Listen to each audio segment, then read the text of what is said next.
အားလုံးပဲမင်္ဂလာပါဒီနေ့သင်ခန်းစာမှာတော့ဆရာတို့ table of content ရဲ့ဒုတိယမြောက် lesson ကိုဆက်ပြီးတော့သွားမှာဖြစ်တယ်ပေါ့နော်ရှေ့ lesson မှာတော့ဆရာတို့ကဒီလို heading လေးတွေ style လေးတွေထည့်ခဲ့တယ်ပေါ့နော်ဒီနေ့ lesson မှာတော့အရင်ဆုံး page number ကိုအရင်တက်မယ်နော် page number ကိုတက်မယ်ဆိုရင်ဆရာတို့က insert တွေကနေပြီးတော့ header and footer ဆိုတဲ့ဘက်မှာ page number ဆိုတဲ့ function နဲ့တက်ကြတယ်နော်ဒါပေမဲ့ page number နဲ့ဆရာတို့က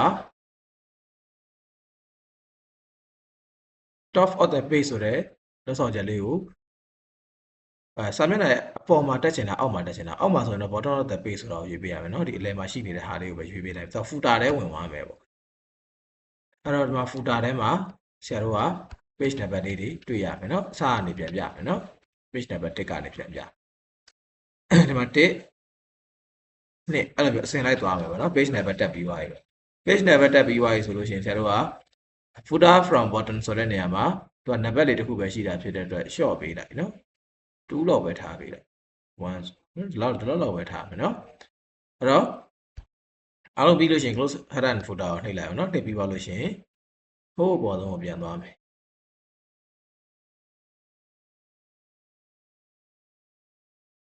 နောက်ပြီးပါလို့ရှိရင် file နဲ့ကနေပြီးတော့ print view နဲ့တစ်ချက်ပြန်လာကြည့်မယ်ဆိုလို့ရှိရင်ဘယ်လိုပုံစံတွေ့ရမလဲဆိုတော့ဒီမှာစာရွက်ရဲ့အောက်မှာ page number လေးတွေအစဉ်လိုက်တွေ့ရမယ်เนาะ1 2 3 4 5 6เนาะအဲ့လိုမျိုးအစဉ်လိုက်တွေ့ရပြီဆိုလို့ရှိရင်ဆရာတို့ကဘယ်လိုပုံစံသွားမလဲဆိုတော့ခဏလေးเนาะ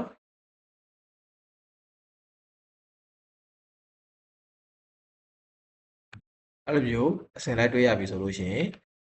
ကာစာကိုဆရာတို့ကဒီမှာထောက်လိုက်เนาะ page number တွေအားလုံးတက်ပြီးသွားပြီဆိုလို့ရှိရင်ဆရာတို့ကစာမျက်နှာကိုအပေါ်မှာ table of content ရေးဖို့အတွက်စာရွက်ကို section ခွဲပေးရမယ်เนาะ section ခွဲပေးဖို့အတွက်ကိုစာရွက်တစ်ရွက်ဒီတိုင်းပဲ insert တွေကနေယူလို့မရဘူးလားဆိုရင်မရဘူးเนาะရှေ့မှာ watermark တို့ page border တို့သင်ခဲ့သလိုပဲ page number ကတက်လိုက်ပြီဆိုတာနဲ့ဒီ document ထဲမှာရှိသမျှစာမျက်နှာတွေအားလုံးထပ်ပို့ပြီးတော့အကျုံးဝင်တယ်ပေါ့เนาะအဲ့အတွက်ကာစာကို document ရဲ့ရှေ့ဆုံး position မှာချပြီးသွားရင်ဆရာတို့ကဘာလုပ်ပြရမလဲဆိုတော့ layout ထဲမှာ2010 version သုံးတဲ့ကလေးတွေကကြတော့ page layout ထဲမှာရှိမယ်เนาะအဲ့မှာ break ဆိုတဲ့ထဲက next page ဆိုတာကိုရွေးပေးလိုက်မယ်ဆိုရင်အပေါ်မှာစာရွက်တစ်ရွက်ဖြစ်သွားမယ်စာရွက်တစ်ရွက်ဖြစ်သွားပြီးတော့ section နှစ်ခုပွဲပါမယ် document တစ်ခုထဲမှာစာရွက် section နှစ်ခုပေးပါမယ်ဒါပေမဲ့ page number ကတော့အပေါ်က blank page က1ဖြစ်နေပြီးတော့အောက်ကကောင်ကကြတော့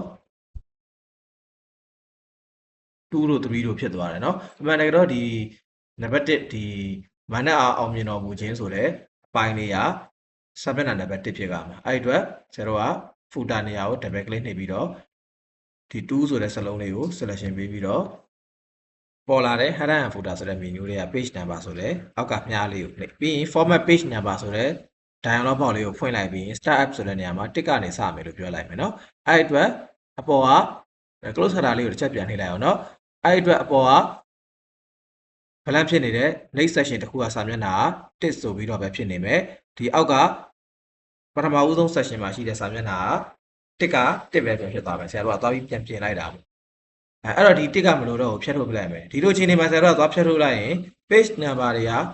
တစ်ခုနဲ့တစ်ခုကတရက်နဲ့တရက်က link ချိတ်တယ်ဘယ်လို link ချိတ်လဲဆိုတော့ဒုတိယမြောက်စာရွက်ဟာပထမမြောက်စာရွက်နဲ့သွားပြီး link ချိတ်တာဖြစ်တဲ့အတွက်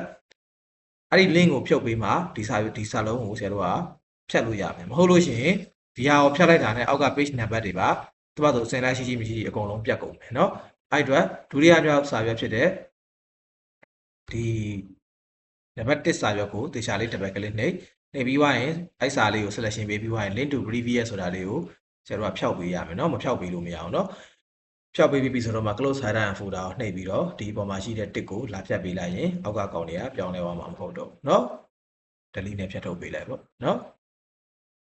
မရရင်လည်း backspace လေးနဲ့ဖြတ်ပေးလိုက်ပေါ့အဲ့ဆိုရင် close header and footer ကိုနှိပ်လိုက်ရင်အပေါ်ကစာရွက်ကလည်း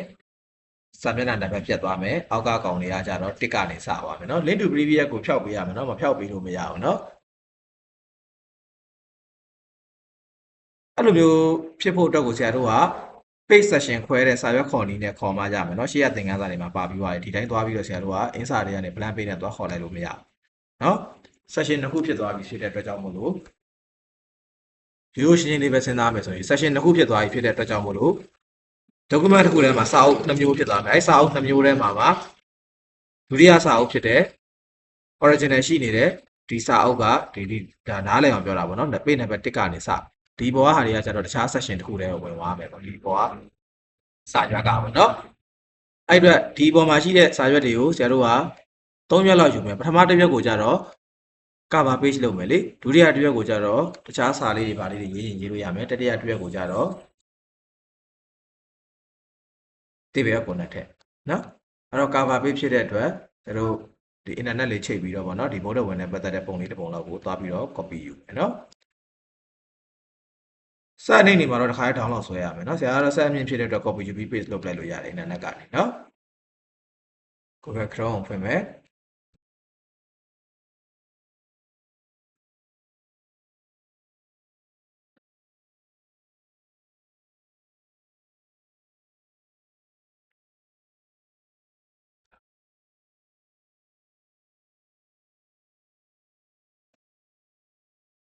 ပုံတော့ဝင်ဆိုပြီးတော့ရှာလိုက်မယ်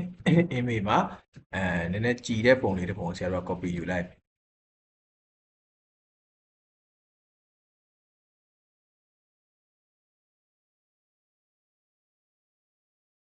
ဘာလို့ရှာတော့စာအုပ်တွေထွက်လာနော်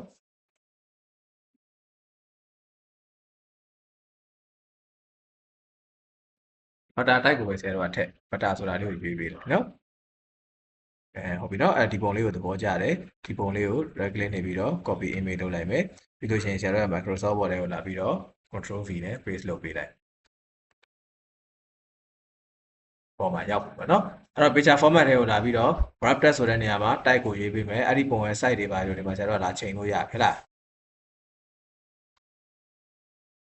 နော်ထားပါတော့နော်ဒီလိုလေးချိန်လိုက်မယ်စာရွက်ရဲ့ center ကြကြအောင်ချမယ်ပုံပြန်ထောက်မယ်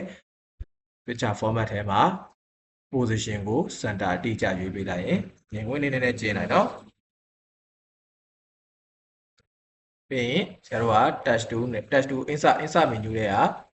shape နဲ့လာခေါ်လိုက်မယ်နော်စာအုပ်ဆရာတို့လွတ်လွတ်လပ် touch box လေးခေါ်ပြီးရေးမှာဟုတ်တယ်မလားနော်အဲ့တော့ shape ကလေးကိုတစ်ခုဆွဲလိုက်မယ်ဆွဲပြီးပါရင် shape လေးကို low fade ထားမယ်အဲ့တော့ဖုန်းထဲကိုလာရေးမဲ့စာသားရဲ့ font color ကိုအမဲအောင်ချိန်ပေးထားမယ်တခါတည်းနော်ပြည်တော်စု font ချိန်ထားတယ် control shift နဲ့ပြောင်းပြီးတော့ font size ကိုတခါတည်းကြီးထားလိုက်နော်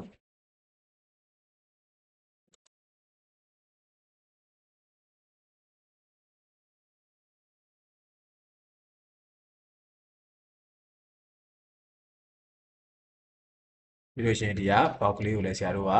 ပြန်ထောက်ပြီးရင် shape fill ကိုshape outline ကို no outline ထားလိုက်မယ်နော်ဒါတွေကအခြေခံသင်ခန်းစာကိုသင်ထားတဲ့ကလေးကောင်းကောင်းသင်ထားတဲ့ကလေးတွေဒီဆရာတို့သင်တန်းမှာသင်တဲ့ basic သင်ခန်းစာကိုကောင်းကောင်းသင်ထားတဲ့ကလေးတွေဆိုဒီအရာတွေကိုသိလိမ့်မယ်နော်တေချာလေးလည်းနားလည်လိမ့်မယ်ပေါ့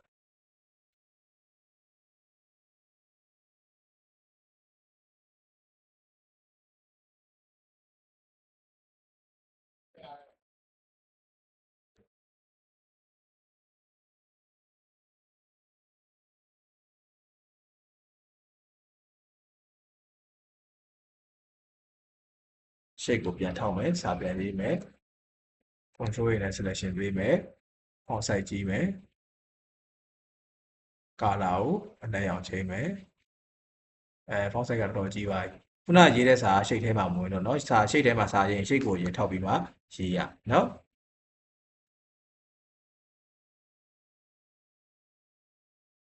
အောင်ရင်9ပါးဖြစ်10ပါးအောင်ရင်10ပါးတရားတော့เนาะဒါဆိုလို့ရှိရင်ပြီးရင်ဘောင်လေးကိုတခြားပြန်ထောက်မယ် shape format ထဲမှာ shape outline ကို no outline ပြန်ထားမယ် stat တွေအများများတော့လေလောကတဲ့ stat တွေအများများတော့ဘယ်လိုပြောရမလဲနည်းနည်းလေးဟိုပါပေါ့ပြင်းဖို့တော့ကောင်းမယ်ပေါ့ကြည်ရတာလေးကျင်ရတာเนาะဒါပေမဲ့ဒါလုံးဝကွာလုပ်ငန်းခွင်တွေထဲမှာအသုံးဝင်တဲ့အနေအထားမျိုးကိုဆရာတို့ကသင်ပေးတာပေါ့เนาะပြီးလို့ရှိရင်ကာစာကို document အောက်ဆုံးမှာချပြီးသွားလို့ရှိရင် insert တွေကနေinsert တွေကနေပြီးယူတော့ဆရာတို့ကတခါတည်း session တွေခွဲပြီးပဲသွားလိုက်မယ်သူ့အပိုင်းနဲ့သူเนาะlayout ထဲကိုလာမယ် break ဆိုတဲ့နေရာမှာ page page ကိုရွေးပေးလိုက်နောက်တစ်ရက်ဖြစ်ပြီပေါ့เนาะနောက်တစ်ရက်ဖြစ်ပြီနောက်တစ်ရက်မှာစကားစုလေးတစ်ခုဆရာတို့ကရေးချင်တယ်ရေးတယ်ဒါပေမဲ့ table ရော content တန်းထိုင်မယ်ဆိုရင်လည်းဖြစ်ပါတယ်เนาะအဲ့တော့ တခါလည်းပဲတန်းထည့်လိုက်မယ် reference ဆိုတဲ့ menu ထဲကိုလာမယ် reference ဆိုတဲ့ menu ထဲမှာဒီဘက်တောင်ဆုံးမှာ table content တခါလည်းတန်းပြီးတော့ရှိတယ်အဲ့ထဲမှာအောက်ကမြားလေးကိုနှိပ်ပြီးသွားရင်သူ့ရဲ့ style လေးတွေကိုရွေးเนาะဒီ style လေးတွေကိုမကြိုက်ဘူးဆိုရင် custom table of content ဆိုတဲ့ဟာလေးကိုရွေးပြီးသွားလို့ရှိရင်ဒီမှာ heading style သူပြထားတယ်เนาะဒီတိုင်းလေးပဲပေါ်ထားပြီးလို့ရှိရင် okay ကိုနှိပ်ကြည့်လိုက်ရင် heading style သတ်မှတ်ထားတဲ့အတိအကျ table of content ပေါ်လာတာကိုဆရာတို့တွေ့ရမယ်เนาะ control z နဲ့ပြန်ထွက်မယ်ပြီးရင်ပြန်ဖြောက်လိုက်မယ်เนาะနောက် step ကိုပြန်သွားလိုက်မယ် table of content ထဲမှာ custom table of content တွေကိုလာပြီးလို့ရှိရင်ဒီမှာပြထားတဲ့ heading style 1 2 3ခေါင်းစဉ်3မျိုးထိသူကခွင့်ပြုထားတယ်เนาะကျန်တဲ့ heading style တွေထည့်ထည့်ခြင်းနဲ့ထည့်ထည့်လို့ရတယ်เนาะပြီးရင်ဆရာတို့က okay နှိပ်လိုက်เนาะ okay နှိပ်လိုက်ရင်မြင်ကွင်းလေးကိုချဲကြည့်လိုက်မယ်ဆိုလို့ရှိရင်ဒါသူရှိနေတဲ့နံပါတ်စဉ်အတိုင်းခြေရာခံပြီးတော့ software က automatic ထည့်ပေးပါတယ်เนาะ table content ထည့်တာလွယ်တယ်လို့ဆရာပြောပြပြီเนาะအဓိကခတ်တာအဓိကမှတ်ထားမှာဒီမှာ page number တက်တာเนาะဒါဆိုလို့ရှိရင်ဟုတ်ဒါ documentation လေးတစ်ခုမှာဆရာတို့ကစာအုပ်ကာပါရောစာအုပ်မျက်နှာဖုံးရောဒီမာတိကရောအောက်မှာစာရိုက်လုပ်ထားတဲ့စာတွေရောအစဉ်လိုက်စနစ်တကျဖန်တီးပြီးသွားပြီပေါ့နော်ပြီးလို့ရှိရင်ဆရာတို့က file တွေကနေပြီးတော့ print နဲ့ print အစဉ်သင်းဆရာတို့ကထုတ်ရုံပဲเนาะဘယ်လိုထုတ်မလဲဆိုတော့ဒီတိုင်းထုတ်လိုက်မယ်ကွာဒီမှာ printer လေးရွေးဟုတ်တယ်မလား print office ဆိုတာကိုရွေး print one size ဆိုတဲ့နေရာမှာ manual print on both sides ဆိုတာလေးကိုရွေးပြီးတော့ print ကိုနှိပ်လိုက်ရင်ဒီတစ်ကနေစပြီးမာကနန်းစာရွက်တွေအရင်ထွက်လာမယ်ပြီးလို့ရှိရင်အဲ့ဒီစာရွက်တွေကိုနောက်တစ်ခါကြောင်းပြန်နှံထပ်ပြီးတော့ဒါ printer ပေါ်မူတည်တယ်ပေါ့နော် print ထုတ်လေးထုတ်စားရှိတဲ့လူဆိုရင်တော့ကိုထုတ်မဲ့ printer ရဲ့သဘောသဘာဝပေါ်မူတည်ပြီးတော့ကြောင်းပြန်နှံပြီးတော့ပြန်ထည့်ပြီးတော့စုံကနန်းဖြစ်တဲ့နှစ်ကနေစပြီးတော့ကြောက်ကတ်သူကပြန်ထုတ်ပေးသွားလိမ့်မယ်နော်ဒါဆိုလို့ရှိရင်ဆရာတို့ကဒီ Microsoft Word နဲ့ Excel ပေါ့နော်ဒီ handbook လေးတွေဖန်တီးလို့ရပြီနော်အလုပ်ထဲမှာလည်း HR handbook တို့ဘာလို့လိုဟာမျိုးတွေဖန်တီးလို့ရတယ်နော်ဆရာတခါတွေ့ဘူးတဲ့ကုမ္ပဏီတစ်ခုရဲ့ handbook ဆိုလို့ရှိရင်သူကဟိုလုံးဝစာအုပ်အထူကြီးပေါ့နော်ပြောရမယ်ဆိုစာအုပ်အကြီးပေါ့အဲ့လိုအတိုင်းတာ A4 size အပြည့်စာအုပ်ကြီးစာမျက်နှာအရွက်ကြီး900ကျော်600လောက်ပါတဲ့ဟာကိုဒီ Microsoft Word software နဲ့ပဲ editing လုပ်ထားတာเนาะဒီ table ရော content တွေရော marker တွေရောเนาะအဲ့တော့တကယ်ဟိုစိတ်ရှည်လက်ရှည်နဲ့ကျွမ်းကျင်ကျင်လုပ်မယ်ဆိုလုပ်လို့ရပါတယ်เนาะဆရာတို့ကဒီ Microsoft Word မှာနေမယ်စာအုပ်တစ်အုပ်လုံး editing လုပ်လိုက်လို့ရတယ်เนาะလိုအပ်တဲ့ server site တွေကိုလည်းရွေးလို့ရတယ်လေချိန်လို့လည်းရတယ်ဟုတ်တယ်မလားရှေ့မှာ file and replay တွေလည်းသင်ခဲ့ပြီးပြီဒီထဲမှာတစ်ခုခုမှားတာရှိလို့ရှိရင်အားလုံးကို selection ထောက်ပြီးတော့ဘယ်နေရာစလုံးကိုရှာပြီးဘယ်နေရာနဲ့ replace လုပ်ဆိုပြီးတော့ဆရာတို့က chain ကိုလည်းရသေးတယ်ဟုတ်တယ်မလားเนาะအဲ့တော့ဒီ table content သင်ခန်းစာလေးကတော့ဒီနှစ်ပုဒ်နဲ့ပြီးဆုံးသွားပြီပေါ့เนาะတစ်ပုဒ်တည်းအနေနဲ့လုပ်ပေးဖို့အတွက်ကျတော့လုံးဝအဆင်မပြေလို့ပေါ့ဒီနားမှာနည်းနည်းစူညံတန်လေးတွေ noise လေးတွေကလည်းရှိတဲ့အတွက်ဒါနှစ်ပုဒ်ဖြစ်သွားတာပေါ့เนาะပြီးတော့ video tutorial အနေနဲ့လည်းရမ်းရှည်သွားတယ်လေလွတ်ဆောင်ချက်လေးတွေက advanced level ဆိုတော့ဒီလောက်တော့ဆရာတို့က လိုက်လုပ်ကြည့်ရမယ်เนาะစူးစမ်းကြည့်ရမယ်မရဘူးဆိုလို့ရှိရင်တော့မေးပေါ့เนาะအဲ့တော့ဒီနေ့သင်ခန်းစာမှာတော့ဒီလောက်နဲ့ရန်နာပါမယ်ကျေးဇူးတင်ပါတယ်